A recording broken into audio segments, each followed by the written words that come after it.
Hello, and welcome to episode 351 of the Casual Try Hard podcast. I'm Brian. And I'm James. And we're back, baby! We are back. Sorry about the hiatus there. Things got a little weird over the holidays. Yeah, it was interesting times for both of us. Yeah. But Wizards welcomed us back to the world of the podcast with all things Lorwyn Eclipsed. Eclipsed, yeah. There we go. This actually looks like kind of a cool set. I'm I'm not going to say I'm excited, but it looks, at the very least, interesting. I was going to, dare I say I was excited to the point where I watched, not only did I watch the Muppet trailer, Yeah. when it premiered, I was in the premiere group Ooh. on YouTube, and I then also watched most of the, spoiler stream. Yeah. So I did, the whole thing. I was, Wizards of the Coast was very happy with me. They're like, oh, look at him go. Yeah, they gotcha. They did. What'd you think about the Muppet trailer? I thought it was pretty good. There was part of me I also that thought it was kind of cool. there's part of me that was kind of like, is this really like Jim Henson Muppets? But apparently it was actually Jim Henson Muppets, or I guess Yeah, I mean, it said so right afterwards. yeah. I want to know how much that trailer cost. I mean, Muppets don't come cheap, I wouldn't think so. I mean, I haven't shopped Muppets. and at all, those were custom Muppets. Those were custom Muppets, yeah. I wonder if they got to keep them. If Wizards has them, Yeah, like like they're hanging out by the dragon in their entryway. yeah, exactly. Like there's just one that's going to be sitting over like Morrow the next time he gives like does a thing, and so you're like oh, there's a Muppet above Morrow. Yeah, so it's pretty good. And so we are going to be talking about Mechanics. yeah. And then I'm going to occasionally talk about Pet Elementals deck in Pioneer and how it's going to be so C tier now, baby. I'm sure that for the entire length of us doing content on Lorwyn, it's going to be peppered with comments about Brian's Pet Elementals deck. It's going to be great. It's going to be great. Yep. So You're going to have Evoke Elementals to play with? yeah, stuff to do on 2 mana? Amazing. Yeah. Perfect. 16 rainbow lands? Unstoppable. I wouldn't go that far. So if you would like to give us stuff to talk about that is not my pet deck, let us know. Reach out. Facebook, Discord, Twitter, X, email. All those links are in the description. Someone even pointed out on their Spotify Wrapped, we were their second most listened to podcast. Woohoo! We were above MTG Goldfish, so I said we take that as a win. We were ahead of the MTG Goldfish podcast, so that was a W in my eyes. I was like, you know what? Absolutely. I'll take it. Who is that? Who is that? Mmerk44. Yep. We were second, and then Goldfish was fourth. So take that. That's right. So take that, Seth. yeah. Oh Seth man, and Olive's got nothing on us. and then something. This person must be British because it's like the Leeds United podcast. So that seems like we're international. I like it. Yeah. So we were in between 2 Leeds United podcasts. That's pretty good. It's pretty good. But they have like real production value and stuff. As opposed to a couple webcams and Streamlabs. Yeah. My webcam that you gave me that like 6 years ago or 7 years ago now, cutting edge technology. Yep, that's right. I think my webcam was $24 on Amazon, and is also sold under numerous other brand names. Many of them that aren't like English words, just someone matched the keyboard. Oh, 100%, yeah. It's like, oh, cool. That sounds like a great brand. Yeah, maybe one day I'll upgrade. The One day day. is not today, though. No one needs to see us in like 1080p. I actually think my webcam is 1080p, but like it's a little far away from me, so I got to crop it way in. So who knows what the resolution actually is. Anyways, episode's off the rails already. If you're looking to support the show, maybe so we can upgrade our webcams, you can do so via our Patreon, patreon.com/CasualTryHardMTG. Head on over there, chip a couple bucks in, support the show. You'll also get access to my show notes, so you get kind of a sneak peek about what the episode's going to be about. And you get access to roughly another hour of content out of us in the form of our unshow every week. We're old. Our equipment breaks sometimes. It broke today. We had to figure out how to fix that. I had to figure out. Yeah, I was gonna say not we. I just was like making noises on my end. Yeah, you were along for the ride. And we also need to catch up, especially this week, because we had a couple weeks missing there. So I think the unshow was a little long, and then we talked for another half an hour after the unshow ended, and then we've been rambling in our intro here. Yeah. But that's the kind of stuff we do during the unshow. So if any of that sounds good to you, or if you just want to support the show, patreon.com/CasualTryHardMTG. Mm-hmm. All right. So ready to start the episode? Sure. So we mentioned this a while back. The spoiler season is a very generous term. It's a spoiler week.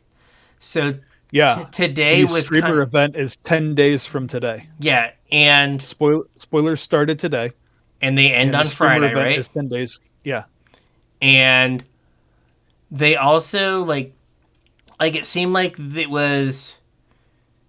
Muppet video went directly into, hey, here are the mechanics, right, for the set. So like the mechanics, the trailer and the mechanics video were back to back, and then that immediately rolled into the weekly MTG that then did the spoiler preview video. Okay. So very condensed. So we're gonna talk mechanics. Yep.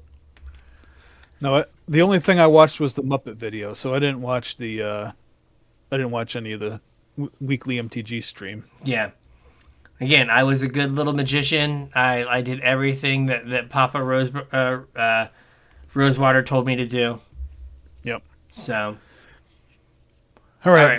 Our first mechanic here is kind of a new one, right? It's a new keyword, at least. It's a new keyword, yeah.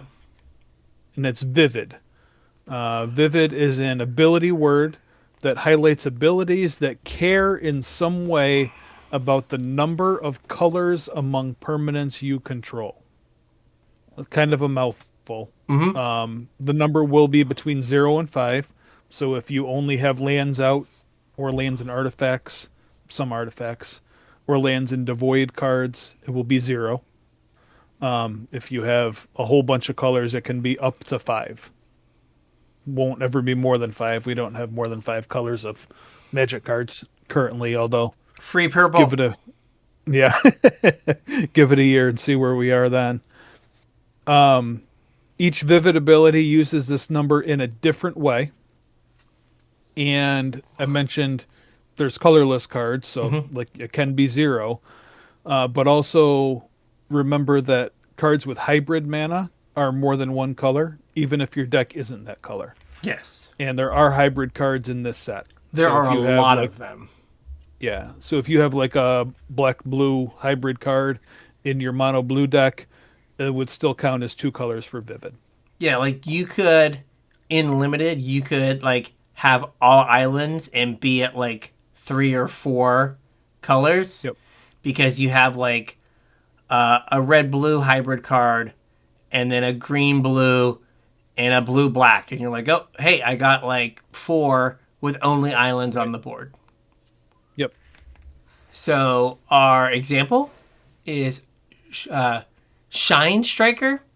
It's 4 blue for a creature elemental. It's a 3/3. It has flying and vivid. When this creature enters, draw cards equal to the number of colors among permanents you control. Mm-hmm.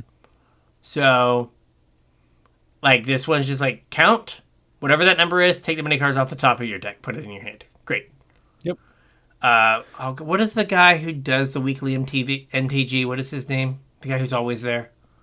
Blake. Yes. Blake Rasmussen. Now I remember. He was like, this is somewhere on the Muldrifter scale. It's like, yeah, it is somewhere on the Muldrifter scale. Yeah.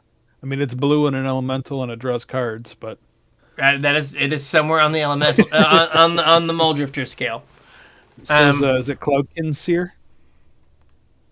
The half a Muldrifter? Yeah. Half a Muldrifter. Here's half a Muldrifter. Enjoy. Yep. We have had some mechanics that are very similar to this. Mm-hmm. In, was it BFZ, we had Converge? That was how many colors to cast. Yeah, so it counted like the colored mana spent to cast the spell. Yeah, this is like somewhere around like Converge, Sunburst, and like Devotion. Mm-hmm. Right, it's somewhere in there where it's not counting mana symbols, it's just counting like colors of cards.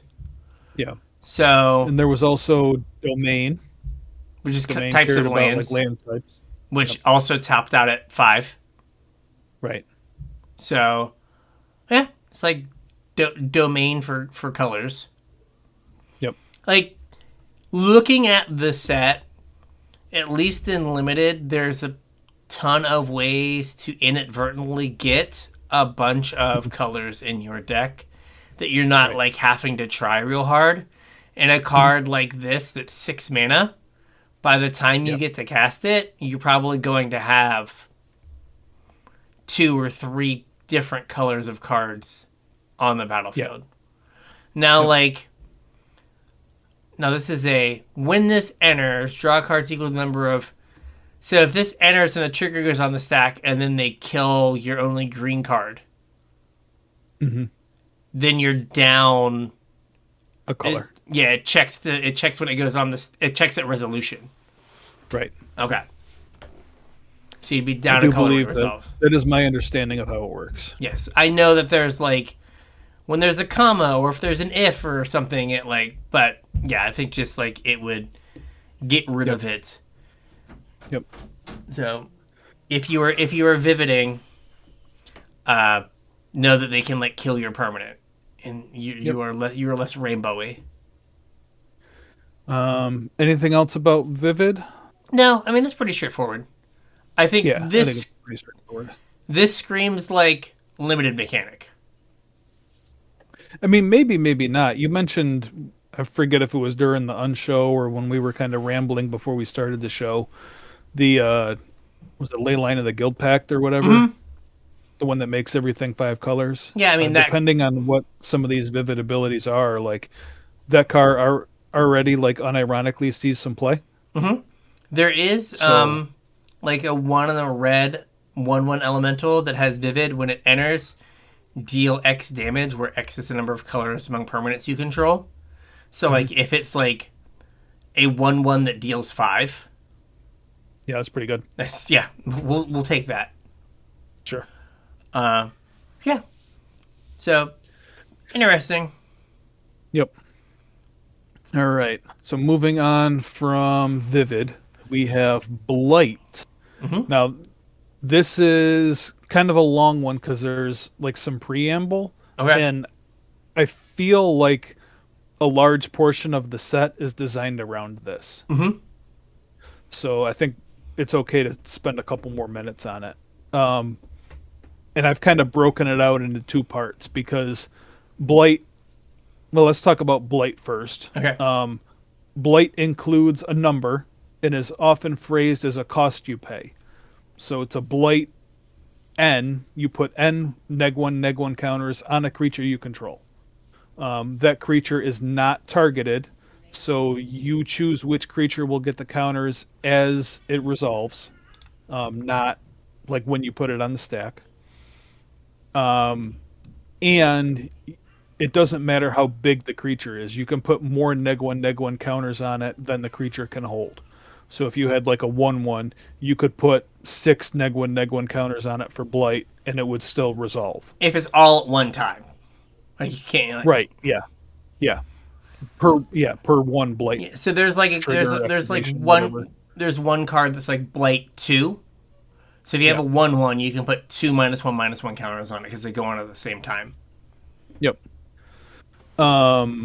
There says there's a lot of different reasons to blight.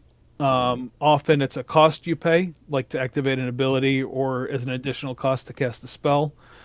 And it says specifically in there that while neg 1 counters aren't great for your creatures, it makes them smaller, it kills them. There are several ways in the set to remove them.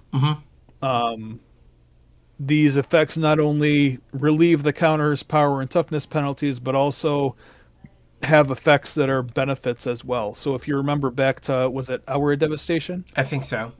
Had a neg 1 counter theme. There were cards that like moved the counters around and gave you bonuses for pulling them off of your creatures. So So I'm assuming this is going to be the same way. yeah, it's 2026 now, Right. and there was a leak of some cards, and there are some of the cards that will come in with neg 1 counters have built-in ways to remove them for benefit. So there Okay. was like a white black thing that was like a 4/7 that came in with 2 neg 1 counters, and it was like pay 1 and a white and remove 2 neg 1 counters to return a creature from your graveyard to the battlefield. Gotcha. So is it Wickerbell Elder? Is like was the old cube card that like came in with -1 counters, and you removed one and you blew up an artifact or enchantment. I was thinking of the was it Decimator Beetle was the one from Hour that like I loved playing in limited. It like put neg 1 or moved counters from your stuff to your opponent's stuff. Maybe I don't remember exactly what it did. It was a big body that like cared about moving counters around. Yeah. But so there's that part where like you have the things that like can Yeah, like that's the blight part. yes. The other thing that I kind of wanted to make sure that we covered was the neg 1 counterpart. Like I mentioned, I think the last set we had that was neg 1 counter themed it was either Hour or Amonkhet, one of the two. I'm pretty sure it was Hour. So it doesn't happen that often that we get a set like centered around neg 1 counters. And when they do a set like that, they don't mix counters. So you're not going to have a set that has neg 1 counters and +1/+1 counters because it's kind of a tracking nightmare. And one of the things that I do want to mention is we have a lot of +1/+1 counters that are already in standard legal sets. And standard is very big now and will be for till who knows how long. So this will interact with sets with +1/+1 counters. And when you have a creature with a +1/+1 counter and a neg 1 counter, they no longer have those counters. They like combine and pop and go away. There are some weird like so it's like it's one of the state-based effects. So there is like the weird right if Hangerback Walker dies. It I looks guess- at its last known state or something. Yeah, so basically, like, say you have, I guess it matters for market back Walker, Yeah. right? When it dies, you get cards. If you have a market back Walker with 3 +1/+1 counters, and then you put 3 -1/-1 counters on it, and it dies, those counters don't cancel out before it dies. So you would get 3 cards off the market back Walker. Okay.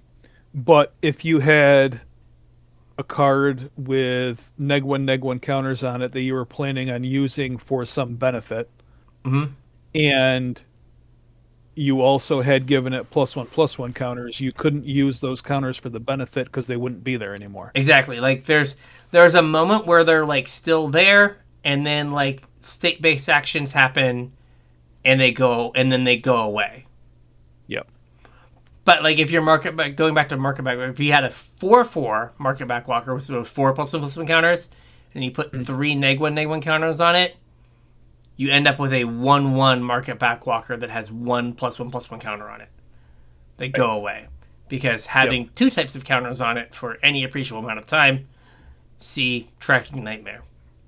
Right. All right. So the example card we have here. Now that's all. There's nothing else to cover there, right? I don't think so. Got it all. Okay.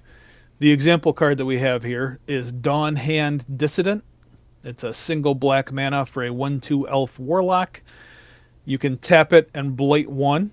So put a -1/-1 counter on something you control to surveil 1. Or you can tap it and blight 2. So put 2 -1/-1 counters on a thing you control to exile target card from a graveyard. And during your turn, you may cast creature spells from among cards you own exiled with this creature by removing 3 counters from among creatures you control in addition to paying their other costs. Yes. So you can pull the counters back off of stuff and pay the casting cost to like cast a card from your graveyard, basically. And you had mentioned that the set's kind of built around blight as a thing. Yeah. Like, so that's why this is a 1/2, right? Because it can do the Blight 1 ability on itself. Mm-hmm. So, turn 1, you play this. Turn 2, you can, like, put a -1/-1 counter on it and surveil 1, and it doesn't go away. Yep. Similar, there's a shapeshifter that's basically Reclamation Sage.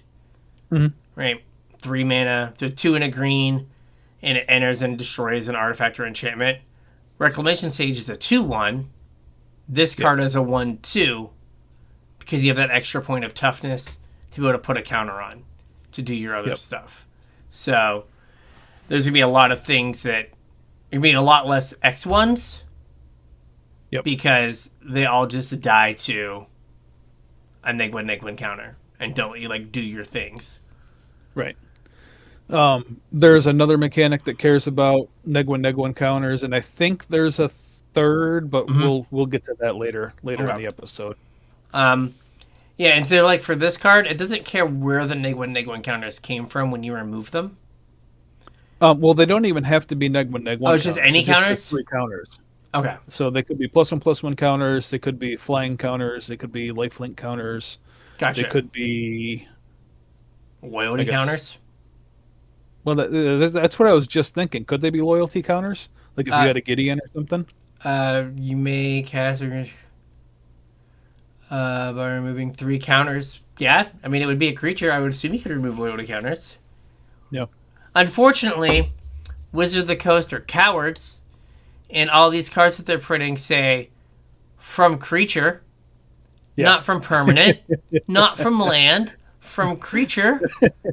Hey, you just got to make your land a creature. Remove 3 snow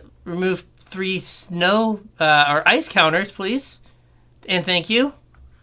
But no, cowards.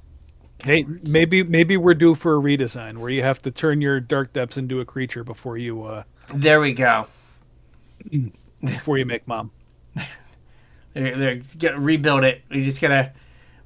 Currently, the card that does it is 4 mana. Yep.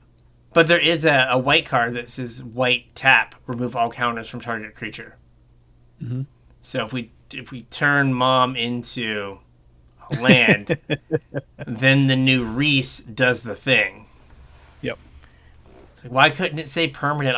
I'll play Abzan Depths if I have to for that. Fine. Hey, I mean, Green White Depths was already a deck. It was, but like I'm not getting rid of Vampire Hexmage. Come on now. I'm here to play. I'm not here for a long time. I'm here for a good time. I'm here for 2 turns of Magic. For a short time. For a very short time. Yes. All right. Yep. Next up, we have Changeling, and this you're actually referring to the rules text.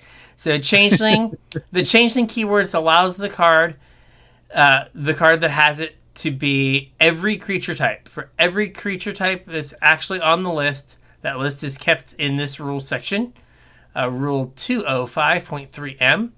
If you ever feel like you need to look at it, thank you. A card with changeling is that creature type. It's not any subtype that isn't a creature type. So it's not snow or artifact. Right. It is just bat, boar, donkey, whatever. Elk, elemental. Yeah. So, like, the way that list is made is that list pulls creature types from every creature. So it can only be a creature type of a card that already has a creature type.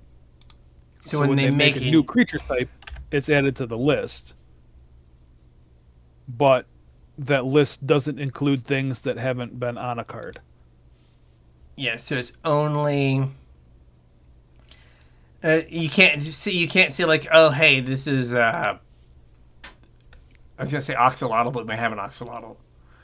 Right, like you can't say like marsupial. Yeah, you can't say this is a marsupial. This is my kangaroo, because there isn't a kangaroo card. I don't think there's a kangaroo card. I don't think so either. But as soon as we get the Winnie the Pooh secret lair, and you get Kanga, and there's a kangaroo, then your card would be like a kangaroo. Yep. So it's only ones that exist currently. Mm-hmm. I was really hoping that list does get updated pretty frequently, like when new types are added. So, yeah, and when we say it's all, it is literally all of them. It's not just like one. So like if you have it was like Witch's Vengeance, where you would like pick like a creature type, and all creatures that were that type didn't get affected, and all the ones that weren't did. So your things would be fine because they're that type and everything else. The other way that comes into play is, I think I made some jokes last set when we were doing the avatar cards about, was it Momo was a lemur? Yeah, and it hates other lemurs. Yeah, it doesn't affect other lemurs. I believe that's because Changeling is here. Yes. And Changeling, they're all lemurs. Mm-hmm. As well as goblins and oxes. And so I guess it would be busted if your Momo just like reduced the cost of every spell with flying you cast by one. Right. Okay. Like that's why he's very anti-lemur. But yeah. Mm-hmm. I think there was a couple cards that were like that also, but that's the one that like really stuck out. That was like, why do you hate yourself, dude? Yep. The example card we have here is Sizzling Changeling. It's 2 and a red for a creature shapeshifter. It has Changeling. When this creature dies, exile the top card of your library. Until the end of your next turn, you may play that card, and it's a 3/2. I guess the other thing to note is, I believe all the cards with Changeling are creature shapeshifters. Mm-hmm. I mean, they're a shapeshifter in addition to every creature type. Yeah. Also, there was one more thing that I wanted to say, but I can't remember it now. Shoot. Oh, so Changeling affects the card type everywhere. In all zones. So not just when it's on the battlefield, when it's in your hand, when it's in your deck, when it's in your graveyard, everywhere. It is all creature types everywhere. So I was like, I have to relook at Kahira. Each creature in your starting deck is a cat, elemental, nightmare, dinosaur, or beast. So, if you have a changeling, you could still be Kahira because it is those types plus everything else. Yes. So it doesn't just have to be okay. Cool. Yep. But yeah, so like if I don't know, there's some like weird card that's like exile all goblins from target player's deck. Mm-hmm. All your shapeshifters go away, even in your deck. Yep. All your changelings. Yes, all your changelings. Or I guess Goblin Recruiter lets you stack your changelings. Yep. Absolutely. Oh man, are we gonna have to revisit like what is it? Magda Bugs? Do you remember Magna that? Bugs? So Magda, and then it was Moth Dust Changeling, and then Grist, because you would just flip over all these insects with your changelings, and then Magda cared about you tapping dwarves. Like dwarves, and like these are all like dwarves. Yep. Okay. So we might have to revisit that nonsense. Maybe, probably not. Yep. Next up, we have Kindred, formerly Tribal.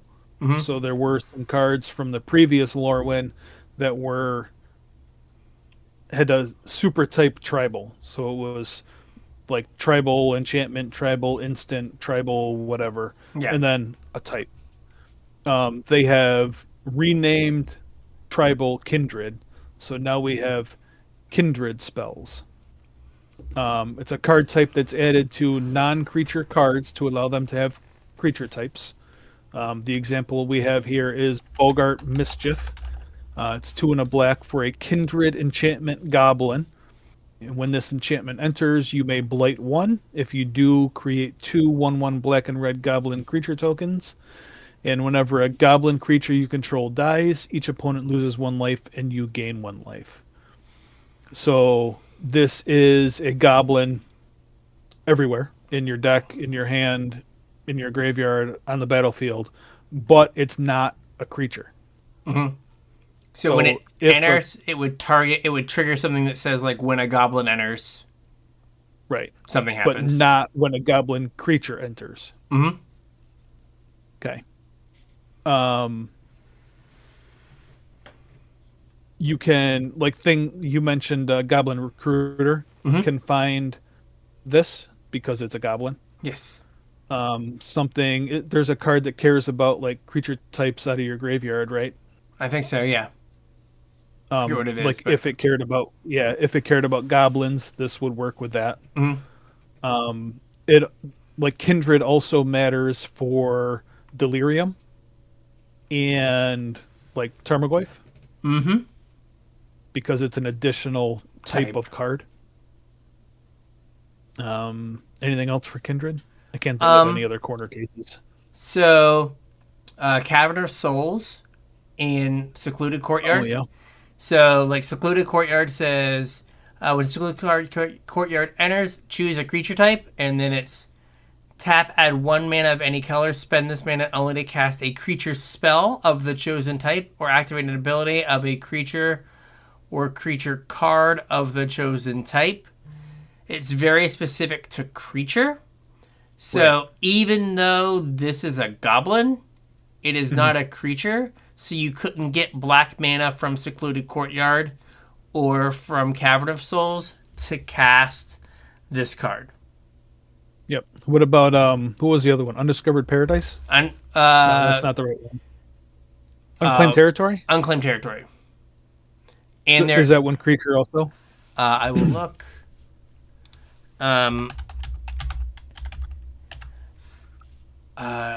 Creature spell of the chosen type. Yeah.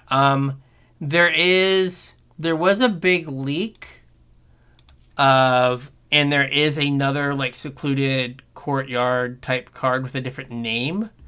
And I think it also cares about creatures, but I don't remember, but it's not officially a card yet. Okay. So, so I am not 100% sure. But I would assume every other one cares only about creatures, so... Yeah. But yeah, so just be really careful that if something says, like, creature card, even though it has a creature type, it doesn't have power and toughness. Not a creature. Not a creature. Yep.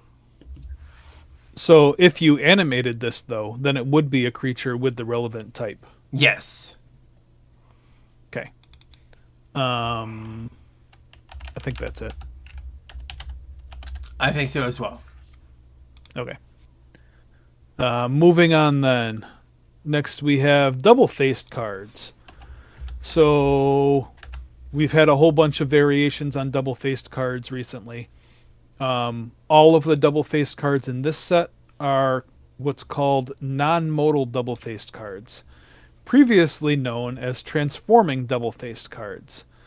So the backside of these aren't going to have a casting cost. So the only way you can cast it is for the front side. And if it was to leave the battlefield, like on the backside, it would come back on the front side because the front side is like the only real side. The only way to get it to the backside is to transform it. Mm-hmm. It will only ever enter on the front face. So if you blink one of these cards or reanimate it or put it into play from your library or whatever you're going to do, it will only ever enter as the front side, the side with the mana cost. And I haven't looked through all the leaks, and we don't have the whole set spoiled yet either, but from what I've seen, it looks like all of these cards have a mana cost that you're going to pay at the beginning of your first main phase that will transform it. So the example we have here is Tristan Callous Cultivator.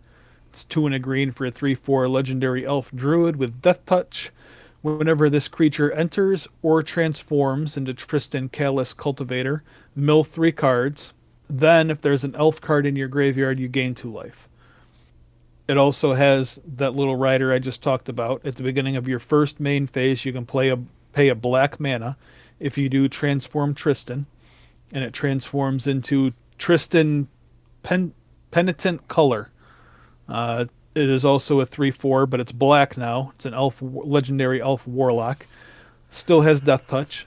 And whenever this creature transforms into Tristan Penitent Color, mill 3 cards. Then you may exile an elf card from your graveyard. If you do, each opponent loses 2 life. And then it has the rider. You can pay a green mana at the beginning of your first main phase to flip it back over. Gotcha. So That's a lot of words. It is. So a couple things. One. So like on the penitent color side, it's for Vivid. The card is black. So this is like Commander. It's not its color identity. True. It's just right. black. It's just black. The green mana symbol doesn't matter for color purposes. Yep. I mean, I think it's pretty straightforward. I think like the gameplay thing is like, do you care about getting the it's a lot of them are like when you transform, you get a thing going back and forth. So like, do you want to go back and forth and get that thing over and over again? Yeah. I think the one that you're probably going to transform more often than these is, I think we talked about it a little bit in the pre-show, is Oko. Who is no Joko. The front side is only pluses, and the back side is only minuses. So if you want to use up some of that loyalty, you're going to have to transform it. And then if you want to build it back up, you're going to have to transform it. Yeah. Oh, I wanted to go back to our changeling discussion really fast. So I went and looked at the leaks, and they have Eclipsed Realms. And as this land enters, choose Elemental, Elf, Fairy, Giant, Goblin, Kithkin, Merfolk, or Treefolk. So the types from Lorwyn. And then it has tap, add a colorless, or tap, add wingding. And then tap, add 1 mana of any color. Spend this mana only to cast a spell of the chosen type. Oh, so that's for Kindred. You can cast Kindred spells off of that. So you can, Eclipsed Realms cast Kindred spells. Okay. where the That's other good to ones know. do not. Yep. So Cool. it's a little bit different. It's more powerful, but probably more limited because Yeah. it's only the creature types that are listed. Or changelings. Yeah, but well, no. On Secluded Courtyard, it's pick a creature type. Period. Right. It can be anything. Yep. This is Anything. limited to just the Lorwyn creature types. So Right. that's probably how you get to get that little extra rider of you can cast any spell. Right. Those are pretty common creature types, though. They are. They are. Yep. Okay. All right. Another returning mechanic. This one's pretty easy. We've had this one a bunch even recently, and we've had some like riffs on it recently. It's Convoke. We know how Convoke works. That lets your creatures help you pay for spells. It's pretty straightforward. You can pay for the generic cost and the colored cost with Convoke. The example we have here is Appeal to Irdu. It's a 3 and a white for an instant with Convoke. 1 or 2 target creatures each get +2/+1 till end of turn. So you can tap 4 creatures, one of them being white, and not pay any mana for this. Or you can tap 4 mana, one of them being white, and pay for this, or anywhere in between. Yeah. Yeah. I mean, the thing with Convoke is often the creatures are, or the spells are like 2 mana overcosted usually. Yep. Right? The ones that end up being really good are like 1 mana overcosted. Right? There was Court of Calling. Court of Calling. There was the like 3 and a blue draw 2 with Convoke. Meaning of the Minds. I think it's Meaning of the Minds. There was the O-Ring also, right? It was like 3 and a white. Yeah. Like those ones usually end up being pretty good because you get like you don't mind not casting it, like casting it without Convoke. But like when you get to cast it with Convoke, you feel like you're getting away with something. And remember, your creatures that enter the battle that are summoning sick can Convoke. Right? So the ability's on the Convoke card, not on your creature. So you can use your summoning sick creature. So the best way to use Convoke is to set up like double spell turns, especially in Limited, where you're like, I'm going to play like my 3-drop and then like Convoke something out. Convoke something out, and now I'm like really far ahead. Yeah. So Stoke the Flames was the other like really popular Convoke card. yeah. So I think that is like it's a good mechanic. It's a fun mechanic, and there's usually 1 or 2 cards that will like find their way into Standard if they're like priced appropriately. But there's always like 1 or 2, like Stoke the Flames, Court of Calling. Is it Council? It's not Council of Judgment. It's like something Tribunal or something. It's like all the guys standing around. Conclave Tribunal. There it is. Yep. So like, there's always like some like 1 or 2 that find their way into Standard. Yep. So, all right.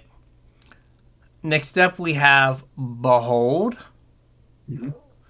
And so this is, we just had this as well. And so it's as an additional cost to play a creature or to play a spell, you reveal a creature from your hand or kind of point to one on the battlefield. Yep. And then you have to control it or reveal one.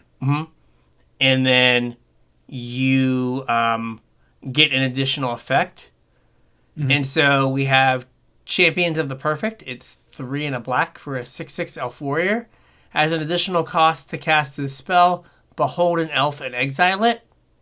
So for this, you have to like either show an elf on like control an elf on the battlefield and exile it, or have one in your hand that you will exile. And then whenever you cast a creature spell, draw a card. And when this creature leaves the battlefield, return the exile card to its owner's hand. 2 things. First is this is green, not black. Oh gosh, sorry. That's all right. Hooked on reading. Um, Second thing is I believe there's a whole cycle of these that exile the thing and then bring it back when it leaves. Yes. And then kind of piggybacked off of second thing. This spell has to. So when you cast it, you do the exile part. Oh god. But this has to resolve for you to get the thing back. Oh no. There is a black one in my defense that has already been officially spoiled. But we're just gonna pretend I'm literate, and blame it on that. I'm just illiterate, but hey. Yeah, and it has the same like exile it clause. Yeah. But like if this gets countered on the stack, you still lose the thing, and then you never get it back. Now there is like a white 2-mana flicker spell. So like if you were to flicker this, you would get the thing back. You get the thing back, and you get to keep it. Yep. Because like it's only when you cast it. So blinking is good for these. Is the black one 4 mana also? It's a 4-mana 5/5. Okay. I wonder if they're all going to be 4 mana, because otherwise you could use those like the reanimation spells that care about mana value 3 or less to get around like the behold part. Yeah, it makes sense that you could do that because they are really like undercasted stat wise. Yeah. Or undercosted stat wise for their stats. So well, this is was it War of the Spark? We had that 3/3 elf that like lets you draw a card whenever you cast a creature spell. And it was 4 mana. And this is twice that size. I mean, there was the same ability. Yeah, I mean, there was I think it was a white card, maybe like War as well. That was like when this like it was like a 3 mana like 4/5, but you had to tap 2 creatures. Right? They're just trying to like find a way to make you feel some pain for above the curve threat.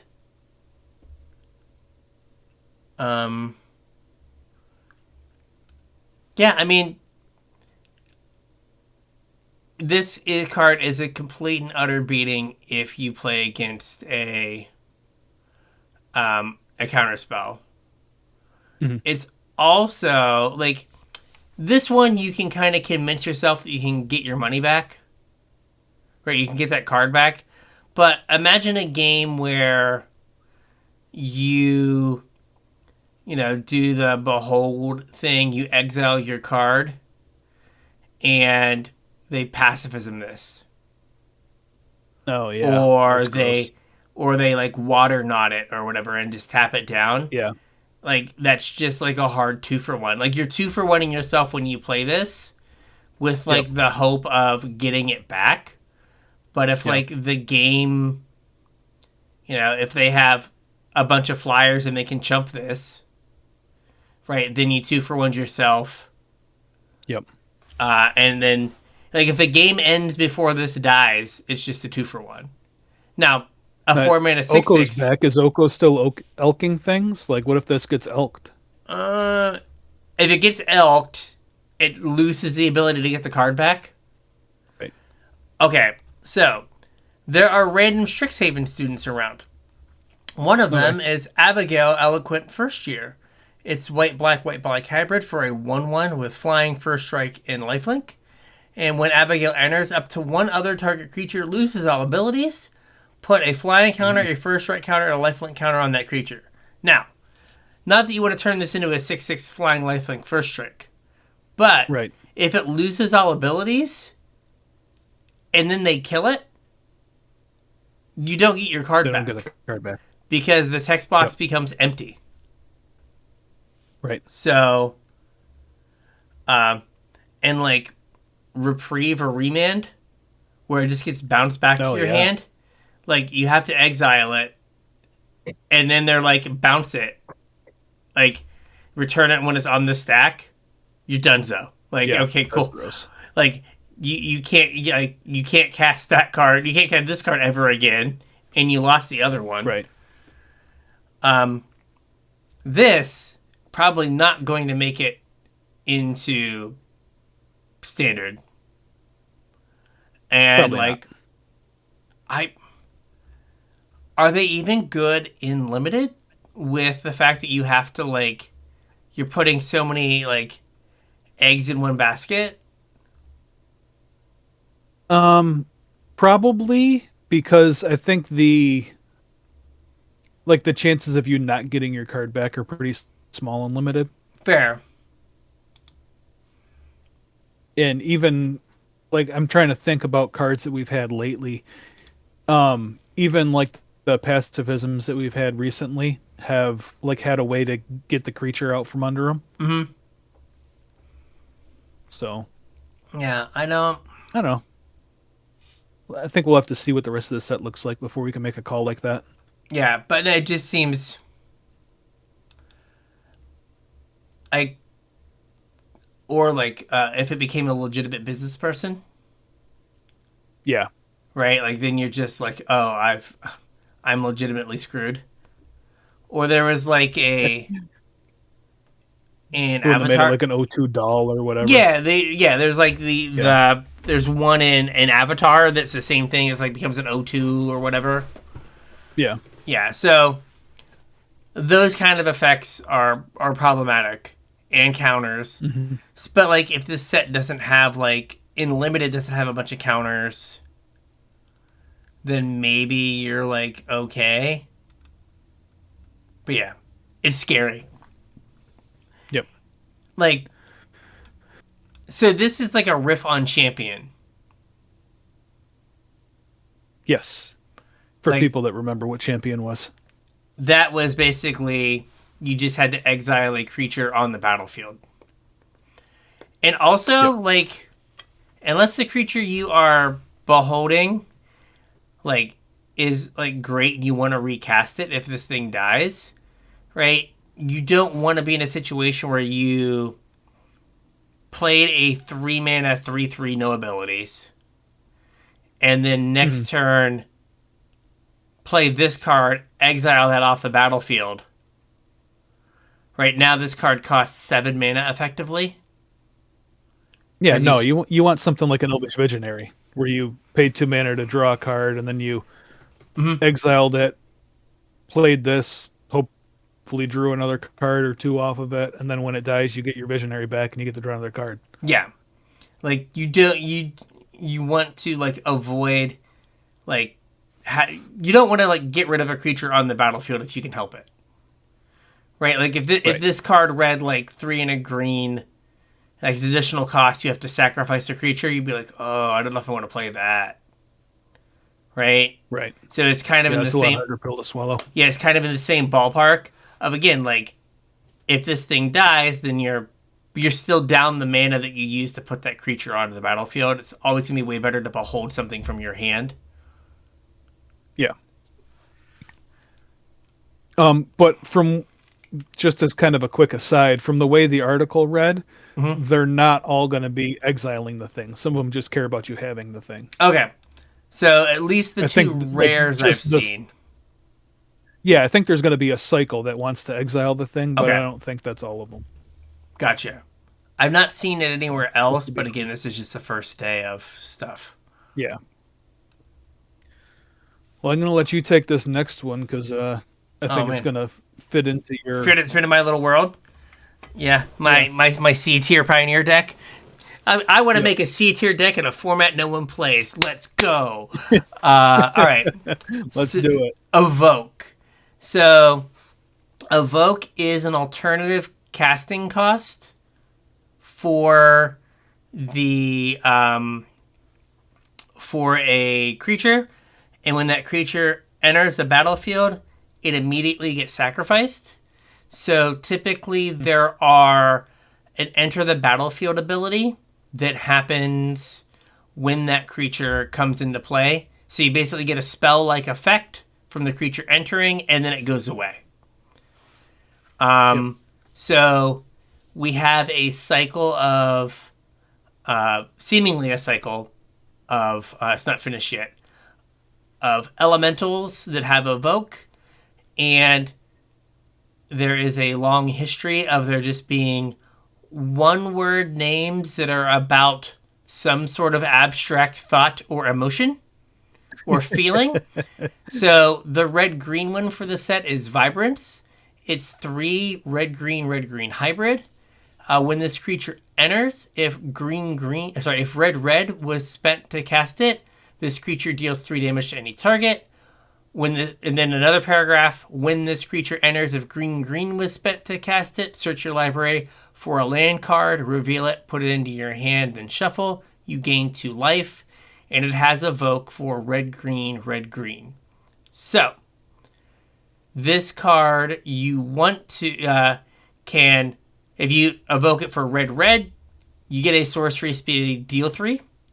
The creature comes in, enters, deals 3, the deal 3 damage trigger goes on the stack. Well, it enters and there's 2 triggers. You can stack them how you want.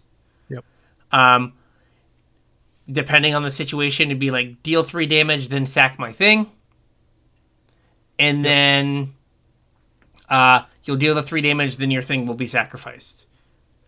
Now, the evoke cost here is red-green. You could evoke this for a red and a green. If you did, you'd get no effect. It would just enter and then die. Yeah. You get enter and then get sacrificed. Yes. You get a sacrifice trigger. You get a sack trigger. You get an ETB trigger for something else, and then a sacrifice trigger. Yep. Creature with power 4 or greater enters the battlefield. Yeah, I did the thing. Also, so there's a cycle that has evoke that gives you that are all, if double color was spent, if double color A was spent, do a thing. If double color B was spent, do a different thing with evoke of AB. Now, these are different than the old evoke cards. The old evoke cards, like Muldrifter, had evoke 2 and a blue. When this enters, draw 2 cards, and then you would sacrifice it. You could blink it because the ETB only mattered for the creature coming into play. Yeah. These, you only get the effect if certain mana was spent to cast it. So if you play this for red and deal 3 damage, if you then blink it with like an Ephemerate, you're just going to get the 4/4. You're not going to get the 3 damage again. Because it's almost a new like object. They learned something from the Modern Horizons elementals. Yes. Maybe we learned something. Also, with this whole cycle, this isn't about evoke, but so this card is 3 green-red hybrid. If you were to spend black, red, green, you would deal 3 damage and search for a land. You'd get both effects. So, like, the ideal situation later in the game is you are able to pay double of both, and you get both effects. Yep. So, so far, they've only spoiled these evoke elementals. They haven't spoiled any other cards with evoke. Okay, so it might just be this cycle. It might just be this cycle of mythics. Okay. But yeah, they're good. Nope. There's also, again, if we talk about secret hidden cards, like the secret leaked cards, that you'll probably all know about by the time this podcast posts. Well, I mean, realistically, if the whole set's going to be spoiled Friday and this podcast comes out Friday, then... yeah, you'll know. There is, I think the elemental limited archetype is like, or part of it is casting spells with mana value 4 or greater. Just because you're evoking, it doesn't change the mana value of the spell. So, Vibrance is still a 5 mana. 5 mana. So, you would trigger everything that cared about mana value 4 or greater.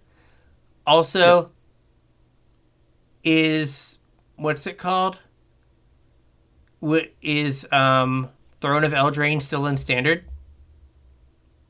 I don't know. Wilds of Eldraine? Wilds of Eldraine, yes. I think so, right? How busted would this have been with Up the Beanstalk? Oh, yeah. Right? Like, oh, oops. I guess. Yeah. I guess this is a problem. We have all these of. The thing in Modern. Yeah. Oh wait, Up the Beanstalk is. Now I gotta see. Is it still legal in Standard?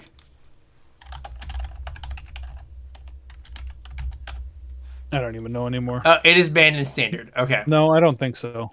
It's banned. I'm looking at it now. Okay. Legal in Pioneer. Evoke Elementals in Pioneer. There you go. There's so much value. So much value. But yeah, so that is a thing to keep in mind. Like, that works really well.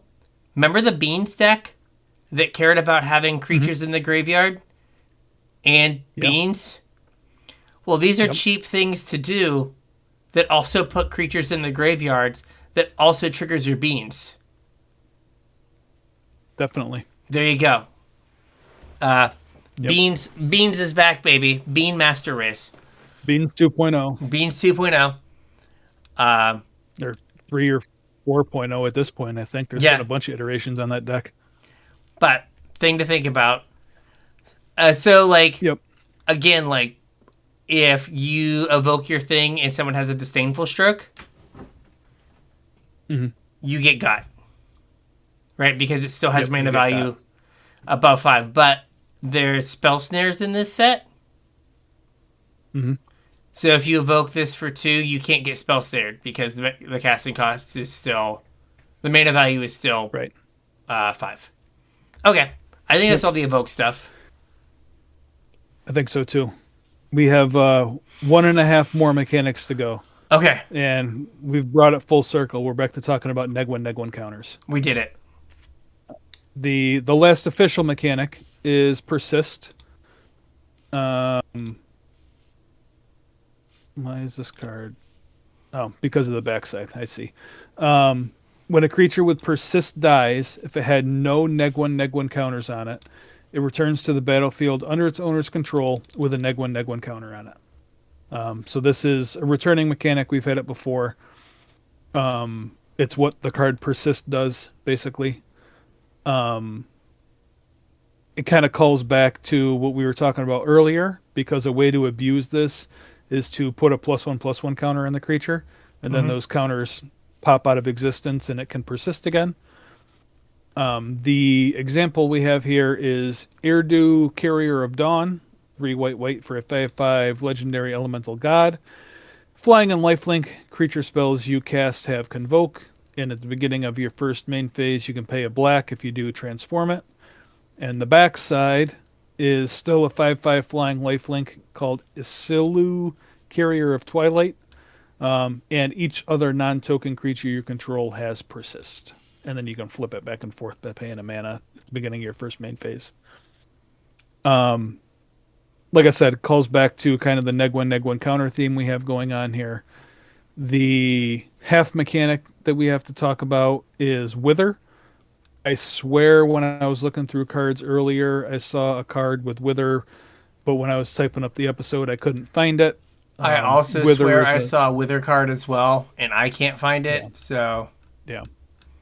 If there's a Wither card, the way Wither works is the creatures have Wither, and they deal damage to other creatures in the form of neg-1 counters. So instead of this dealing 5 damage, it would put 5 neg-1 counters on something. So the damage would last through turns, and it would build up over time. It would kill indestructible things, all that sort of nonsense. Yeah.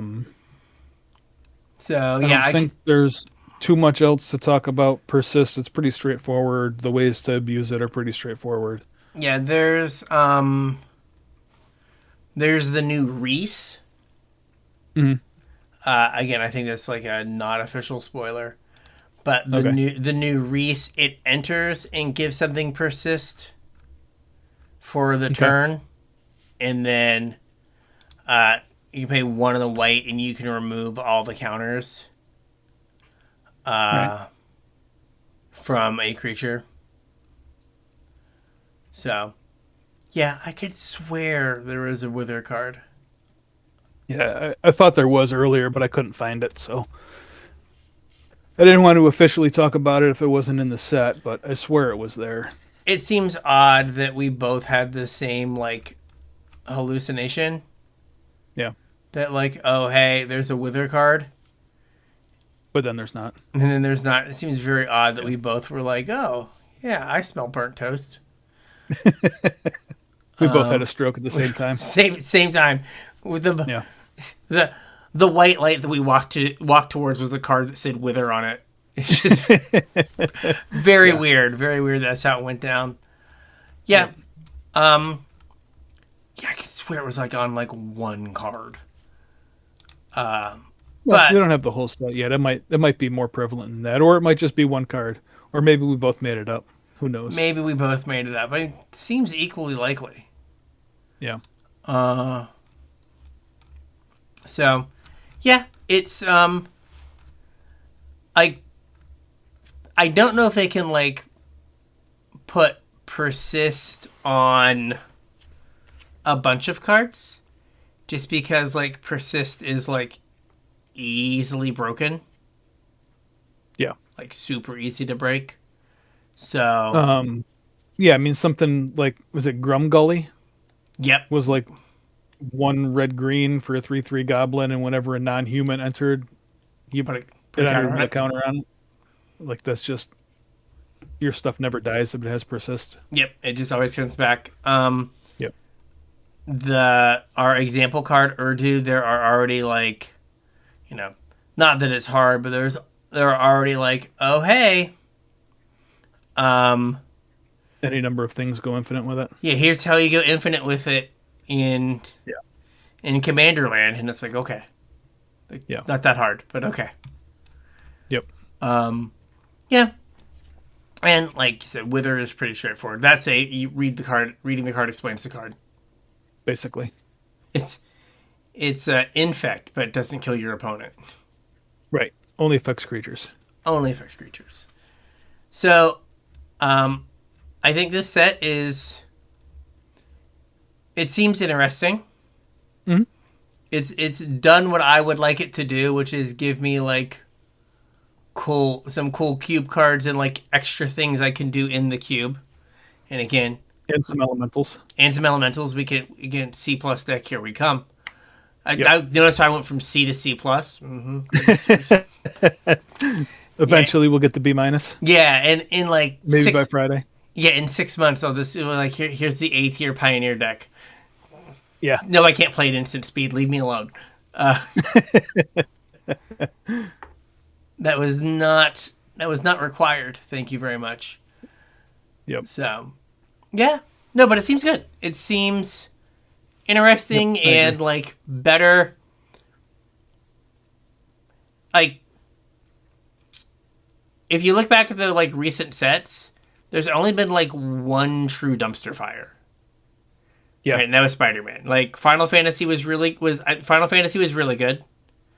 Edge of Eternities was like basic Magic, but solid enough. It was fine. Like I enjoyed that set.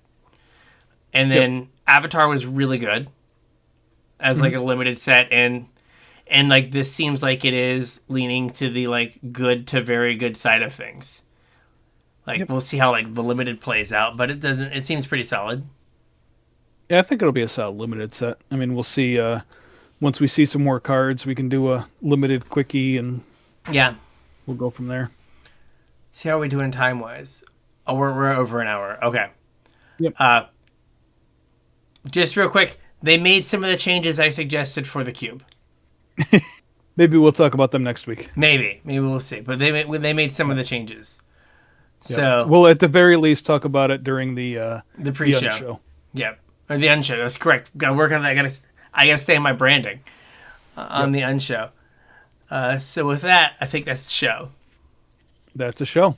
All All right. So if you have, we got to get into the like, if you have cards you want us to talk about, Mm-hmm. like let us know. Facebook, Hit us up. Discord, Twitter, email, X, all that stuff. Also, like this is 7 years of this. We just figured Yeah. out. So that's a thing. 7 years of this show. That's crazy. 7 years. So Man, we're old. very, but that's pretty cool. So we might have listeners that were 10 We could. when we started making this show. We could. I didn't have a kid. That is correct. Yeah. A simpler time. But yeah. So, but if you have cards you want us to talk about, things you are interested in, or think will be neat, let us know. Yep. Like Brian said, all those links are down below. If you want to support the show, patreon.com/CasualTryHardMTG. Chip a couple bucks in, get access to the pre-show or the unshow, get access to the show notes, and support us. We'd appreciate it. Yeah. So with that, we'll catch you on the internets. We'll catch you on the internets.